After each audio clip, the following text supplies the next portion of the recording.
Carl Jung's most dangerous discovery wasn't about the mind falling apart. It was about the mind that has to fall apart first, and why so few people survive that phase with their old life intact. There is a phase that arrives when a person has grown as far as their current identity can carry them. Everything that used to work stops working. The role stops fitting.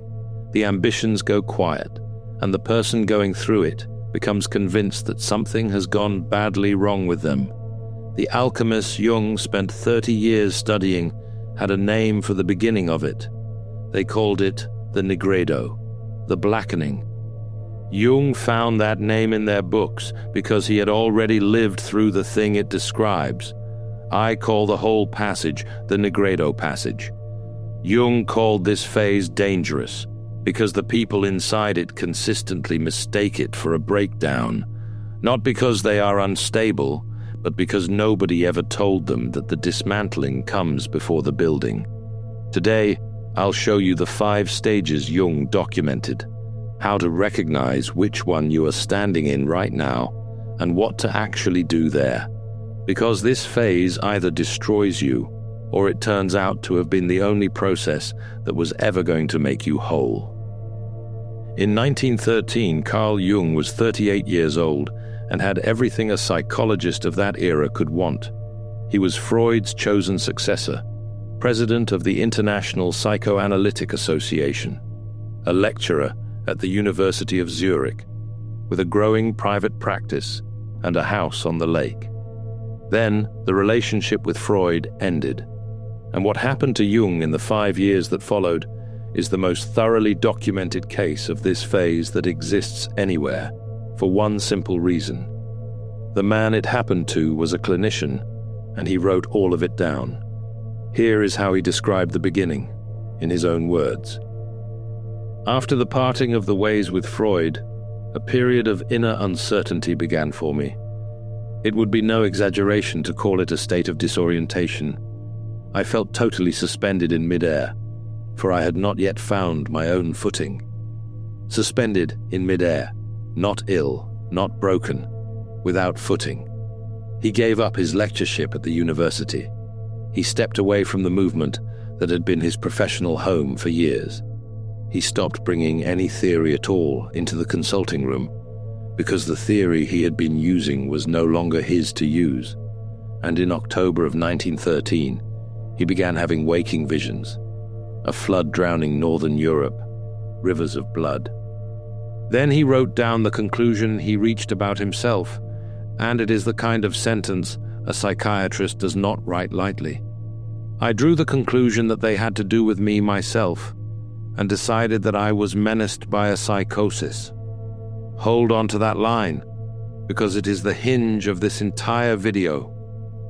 Jung had spent 9 years at the Burghölzli Asylum diagnosing real psychosis in real patients. He knew exactly what it looked like.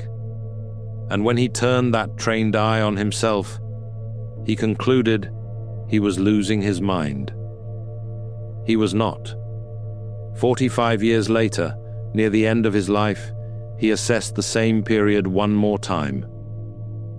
The years when I was pursuing my inner images were the most important in my life. In them, everything essential was decided. Same 5 years, 2 opposite verdicts. The only thing that changed between them was that he eventually had a map.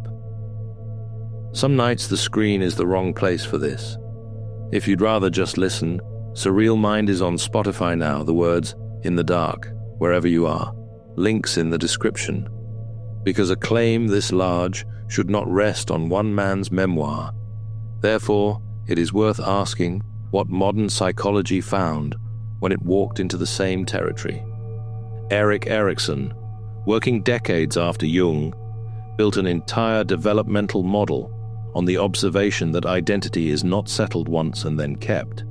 He is the reason the phrase identity crisis exists at all, and he meant it as a normal stage of development rather than a disease. Later, the psychologists Richard Tedeschi and Lawrence Calhoun named something Jung would have recognized on sight: post-traumatic growth. Their work documents people who do not simply return to their previous baseline after a period of severe distress, but who reorganize into something structurally different from what they were before. That is the general finding, and it holds up. Jung's claim is narrower and far stranger. He wasn't saying growth sometimes follows suffering. He was saying this specific collapse has a shape, 5 stages in sequence, each with its own logic, its own danger, and its own correct response. To understand why this phase feels like destruction, you have to know what is actually being destroyed. Jung's answer was the persona. In 2 essays on analytical psychology, he defined it with a bluntness that still lands a century later. The persona, he wrote, is nothing real. It is a compromise between individual and society as to what a man should appear to be. A few lines further on, he made it smaller still. The persona is a semblance, a 2-dimensional reality. Notice what he is not saying. He is not calling the persona a lie you told. He is calling it a negotiation, and he adds that other people, in his words, often have a greater share in building it than you did. Which brings us to the paradox sitting at the center of this whole process. I call it the scaffolding paradox. The identity that got you here was load-bearing. It lets you hold a job, keep a marriage, raise children, survive a family. It worked. And because it worked, therefore you kept building more life on top of it, year after year, until the structure standing on the scaffolding weighed more than the scaffolding was ever designed to hold. The collapse doesn't happen because you built wrong. It happens because you built well enough, for long enough. Jung documented something precise about how that collapse feels from the inside, and he found the language for it in alchemical texts 400 years old. In Mysterium Coniunctionis, he wrote this: confrontation with the shadow produces at first a dead balance, a standstill that hampers moral decisions and makes convictions ineffective or even impossible. Everything becomes doubtful, which is why the alchemists called this stage nigredo, tenebrositas, chaos, melancholia. Read that final word again. Melancholia. Jung and the alchemists he was reading both reached for the vocabulary of depression to describe this stage, and elsewhere he stated the overlap outright. The old masters identified their nigredo with melancholia. That overlap matters enormously, and we will come back to it before this video is over, because it is the exact place where a framework like this one can be misused to talk somebody out of help they actually need. There is one more piece to the mechanism, and it is the piece that explains the loneliness. Your persona was never only yours. It was a working arrangement with everyone around you. Your family knew who to be with you. Your colleagues knew what to expect from you. Your partner built their own routines on top of the version of you that has now quietly stopped functioning, because their sense of normal was resting on your persona too. Therefore, the cracking registers to them as a threat rather than as growth. And the fastest way for anyone to handle a threat like that is to locate the problem in you. You've changed. You're not yourself anymore. You should talk to someone. Some of that concern is real and loving. Some of it is a load-bearing wall trying to talk a renovation out of happening, which is why this phase isolates people in a way that ordinary hardship does not. The people closest to you are often the least able to tolerate it. The passage does not open with despair. It opens with irritation. Jung placed the shadow first, and he was specific about where it sits in the sequence. Writing in the 9th volume of his collected works, he described it as a minatory and ridiculous figure who stands at the very beginning of the way of individuation. Minatory means threatening. Ridiculous means petty. Both at once, which is exactly what makes this stage so easy to dismiss. For Jung in 1913, it arrived as the collapse of a professional friendship into something neither man handled well. Two of the most sophisticated psychologists alive, both unable to see their own material in the fight they were having. Jung would spend the next 40 years writing about why. Here is the mechanism.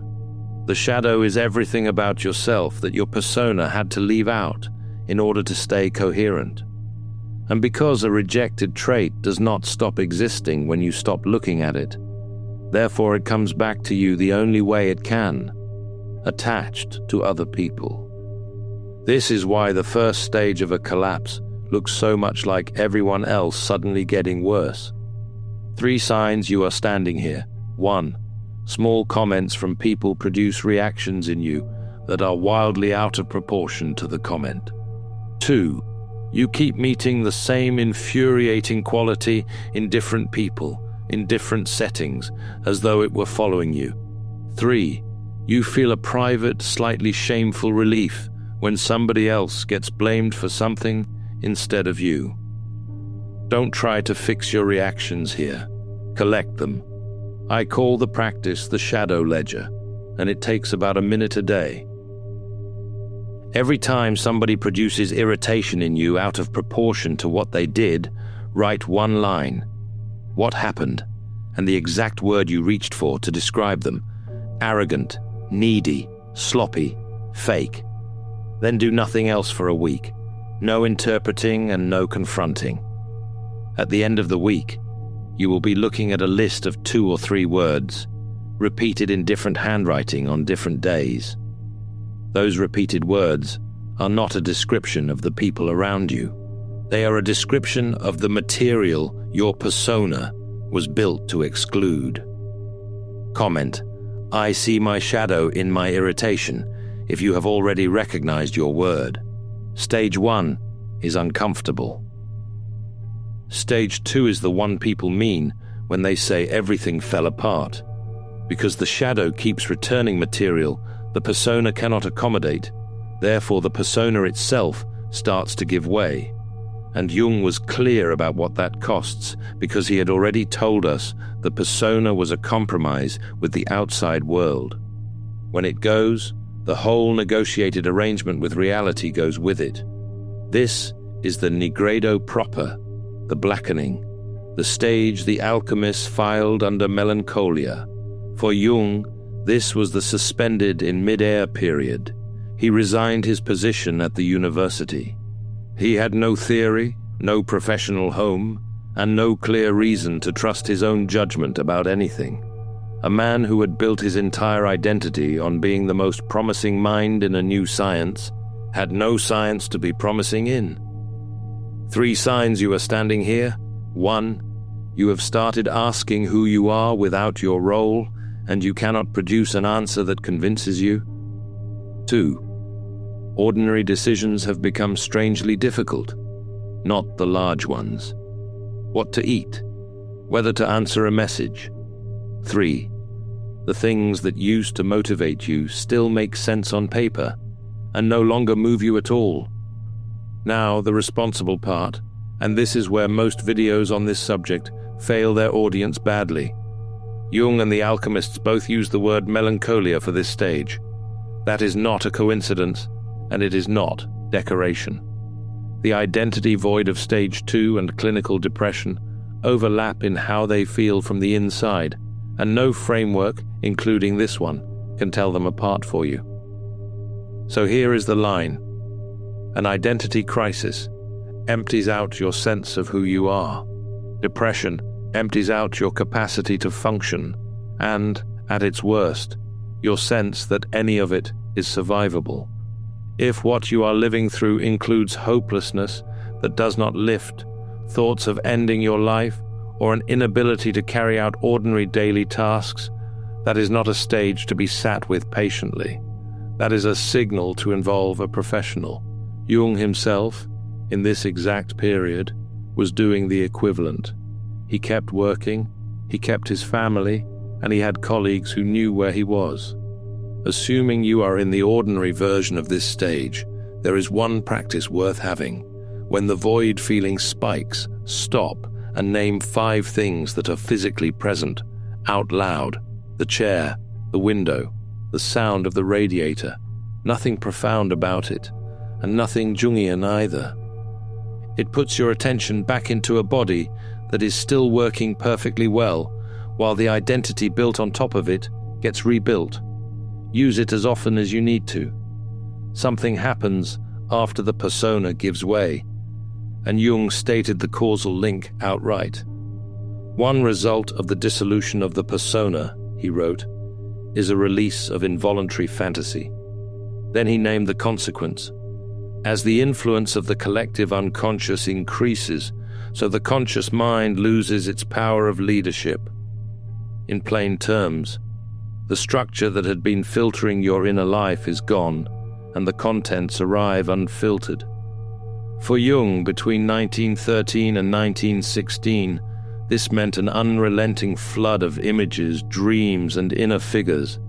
It produced the Red Book, and it produced a figure he called Philemon, who appeared to him in fantasy and said things Jung had not thought and did not agree with. His conclusion is one of the most important sentences he ever wrote about his own mind.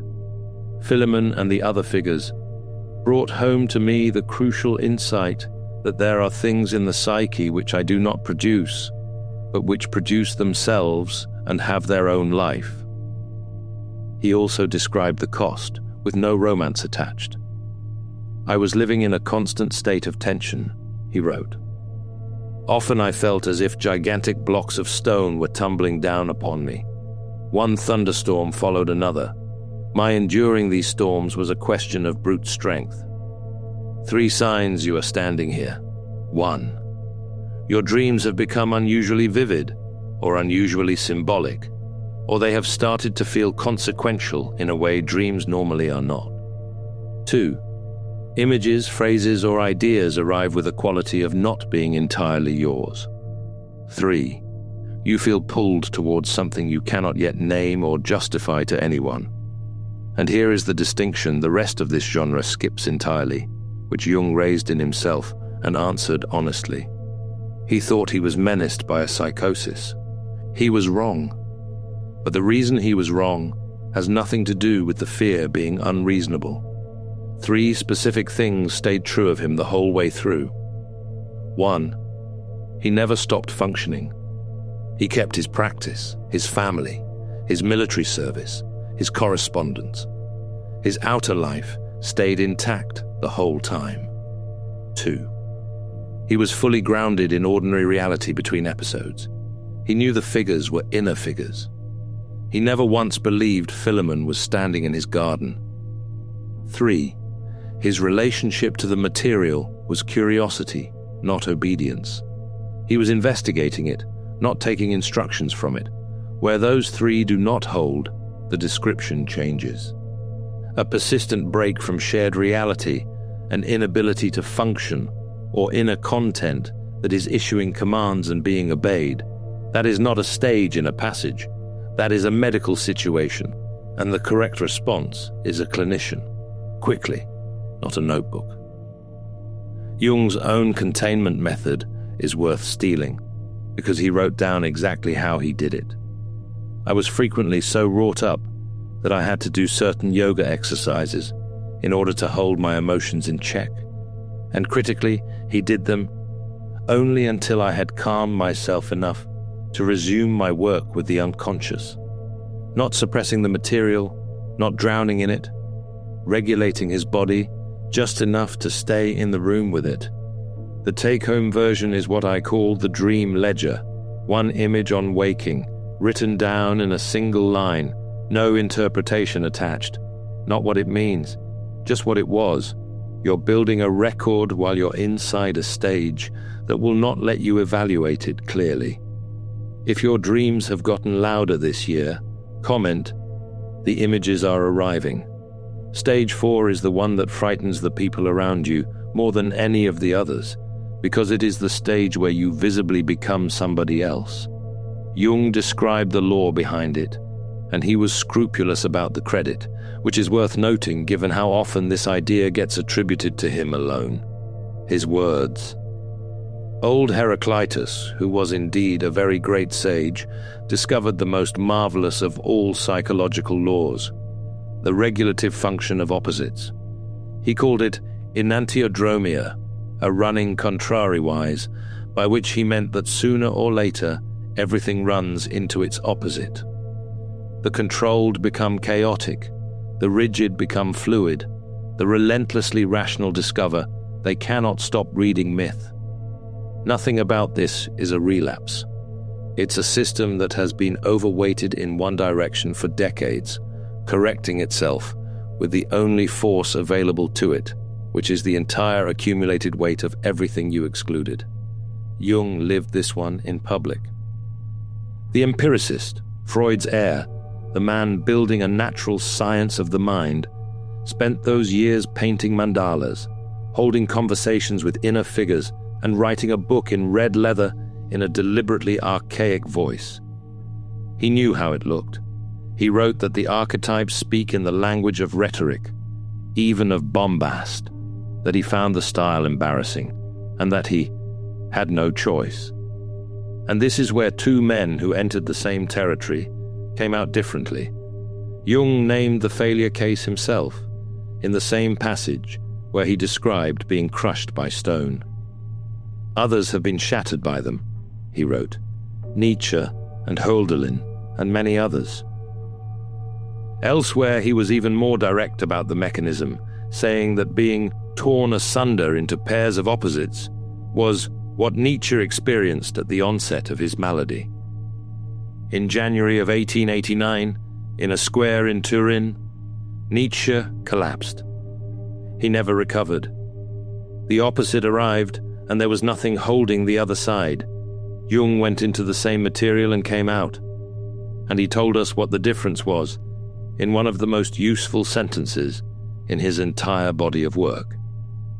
The only person who escapes the grim law of Enantiodromia is the man who knows how to separate himself from the unconscious, not by repressing it, for then it simply attacks him from the rear, but by putting it clearly before him as that which he is not.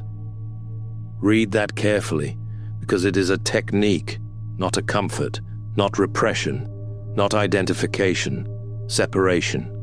You look at the material, you take it seriously, and you decline to become it. 3 signs you are standing here.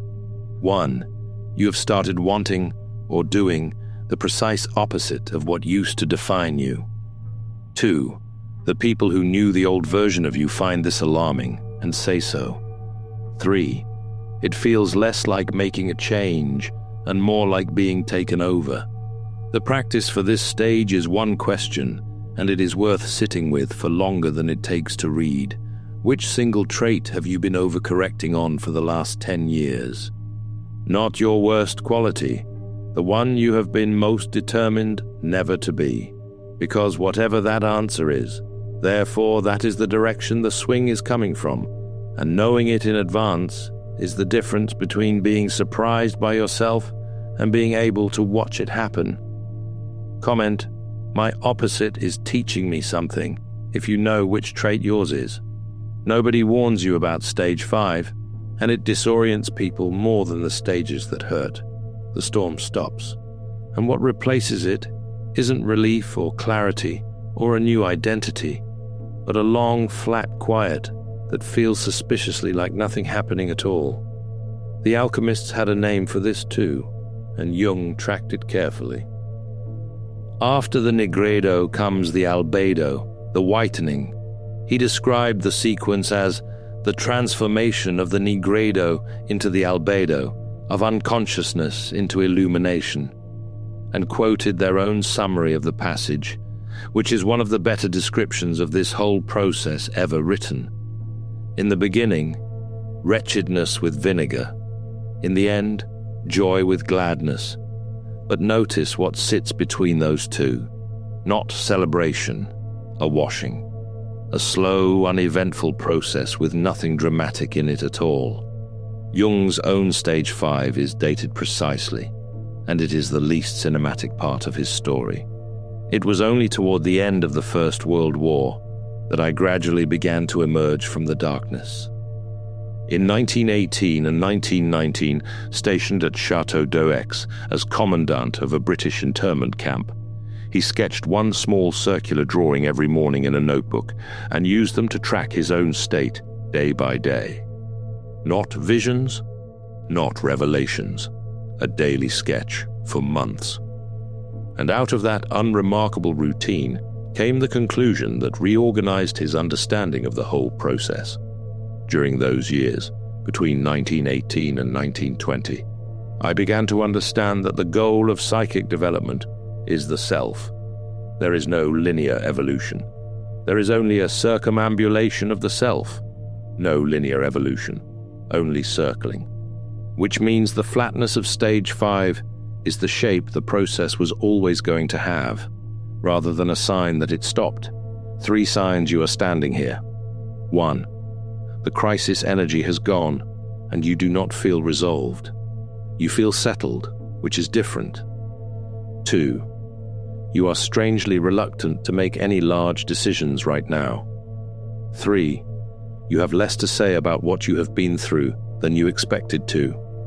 That reluctance in sign 2 is correct, and it is the basis of the practice. I call it the fallow window. Pick a defined stretch of time. 4 weeks is enough. Inside it, 3 rules. No major structural decisions. Deliberately less input, meaning less content, less advice, less commentary on your own life, and a block of genuinely unstructured time every week, with no purpose assigned to it. You don't perform integration. It happens when you stop interrupting it. Jung drew circles for 2 years, which is where most accounts of this process stop, and it's the wrong place to stop. Knowing the 5 stages is not the same as getting through them, and Jung spent as much time on the ways people fail at this as he did on the map itself. 3 of those failure modes matter more than the rest, and they go in ascending order. Danger 1. Jung gave it a name, and the name is unsparing. The regressive restoration of the persona. This is the person who reaches stage 2, finds the emptiness unbearable, and rebuilds the old mask at a smaller size. Same role, lower ambition, tighter life. It functions. Jung's own assessment of who takes this route is worth hearing without softening. It is, he wrote, a possible course only for the man who owes the critical failure of his life to his own inflatedness. With diminished personality, he turns back to the measure he can fill. That is the most common ending to this passage, not tragedy, just a smaller room, chosen on purpose, and defended for the rest of a life. Danger 2. Mistaking stage 4 for the destination. The swing into the opposite carries enormous energy, and that energy feels like a rival. People burn down functioning lives inside this window, convinced the demolition itself is the transformation. Stage 4 is a correction in motion, not a place to build. Danger 3, and this is why I have flagged it twice already, using a framework like this one to avoid help you need. It is very easy to hear, "This is a stage, sit with it," and use that sentence to stay in a room you should have walked out of months ago. Jung, writing about the alchemists who mapped the nigredo, added a warning that applies directly to anyone using their map. Their work rewarded them, he said, provided of course that they survived certain by no means inconsiderable psychic dangers. Survived, he chose that word deliberately. Not everybody does. So what is the actual method? Jung's word for the whole enterprise was individuation, which he defined plainly in 2 essays. Individuation means becoming an individual, and insofar as individuality embraces our innermost, last, and incomparable uniqueness, it also implies becoming one's own self. That is the destination. What follows is how you move while you are inside the passage, drawn from what Jung actually did, rather than from what he concluded afterward. 3 phases. Phase 1, name it, don't fight it. Identify which of the 5 stages you are standing in and stop trying to force your way out of it. This sounds passive, and it's the opposite. Jung's 5 years were relentlessly active. What he refused to do was rush. He wrote that he had to let myself be carried along by the current without a notion of where it would lead. Naming the stage turns an undefined emergency into a known location, and undefined emergencies are what push people toward those 3 exits. Phase 2. Locate it. Don't diagnose it. Run the 3 checks from stage 3 honestly, and run them on the calendar, rather than in your head. Are you still functioning? Are you grounded in shared reality between the difficult hours? Is your relationship to the material curiosity rather than obedience? 3 yeses mean you are in a passage. Any no means you bring in a professional, and that decision is not a failure of the process, it is part of it. Phase 3. Ground it, don't act on it. This is where the 3 practices live. The shadow ledger for the irritation of stage 1. 5 things named out loud for the void of stage 2. The dream ledger for the flood of stage 3. What none of them authorize is a major life decision. Decisions come after the fallow window, not during the storm. Name it, locate it, ground it, in that order, and no faster than the process allows. Because the people closest to you are often the least able to tolerate this. Therefore, the question of who to be around during it becomes a structural one rather than a sentimental one. 3 kinds of people can hold this, and it is worth knowing which of them you actually have. 1. The non-reactive witness. Someone who can hear what is happening to you without needing to fix it, diagnose it, or be frightened by it. Rarer than it sounds, and not the same thing as being close to you. Jung knew exactly what the stakes were if he lost his. He wrote that he had to find a new way of seeing things he could share with the people around him, because if I did not succeed, I would be condemned to absolute isolation. 2. The fellow traveler. Somebody who has been through their own version of this in any form, useful for one specific reason. They won't tell you it'll be over soon because they know it won't be, and the truth about duration is more stabilizing than reassurance. 3. The professional, named directly, not gestured at. For the stage 2 and stage 3 material especially, a trained clinician is the appropriate container, and Jung, of all people, would not have argued otherwise. He was one. Then there's the question of how much to say, which people get wrong in both directions. 3 steps. 1. Say the smallest true thing first, not the whole architecture. I'm going through something and I don't have words for it yet. 2. Watch what they do with that, rather than what they say about it. Curiosity is a good sign, an immediate solution is not. Only go deeper with the ones who pass this step and understand that isn't a punishment for the others. Plenty of people aren't equipped for this and will handle it badly out of care rather than malice. 3. Say the least during stage 4. That's the stage where your own account of yourself is least reliable and where relationships take the most avoidable damage. Comment if you already know which of the 3 you have and which one you're missing. Zoom out far enough and Jung's 5 stages stop looking like a psychological theory and start looking like something humans have described over and over in different vocabularies. The descent into the underworld and the return. The 40 days in the wilderness. The vision quest. The initiation rite, where the initiate is symbolically killed and given a new name. The dark night of the soul. Every one of these is a story about a person taken apart and reassembled, and every one of them was held inside a structure containing people who had done it before. That's the part worth noticing. Not the imagery, the container. Because those containers have almost entirely dissolved. Therefore, this passage now happens to people with no framework, no elder, and no ritual endpoint. It happens in an apartment, on a Tuesday, in the middle of a job that still requires attending meetings. And with the container gone, the only interpretation on offer is the one modern life hands out by default, which is that something is wrong with you personally and you should get it fixed quietly. Jung spent 30 years reading alchemy, Gnosticism, and comparative myth for one reason. He was looking for other people's records of what had happened to him, because he had no living tradition to ask. He was assembling a container out of library books.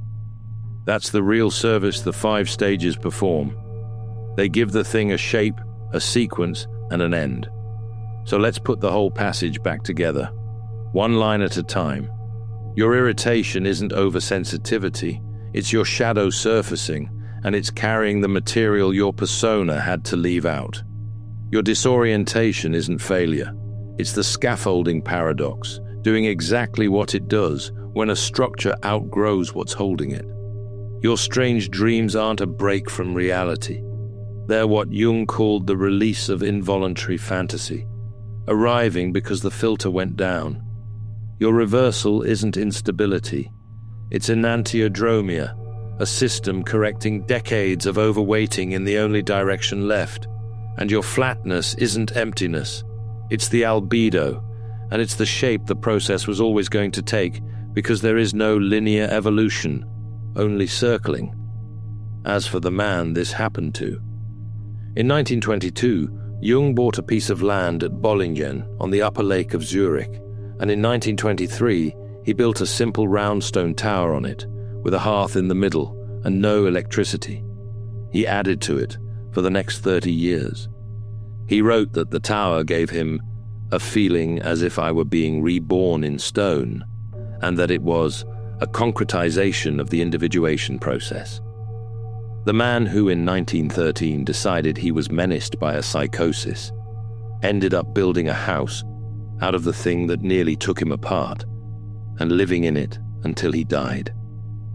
And here is the part I want to say to you directly, because everything up to now has been about Jung, and it is not really about Jung. You are not falling apart. You are standing in the middle of a documented process, at a specific and identifiable stage of it, and the reason it feels like destruction is that it is destruction. That was never the error. The error was believing the destruction was the outcome instead of the first half.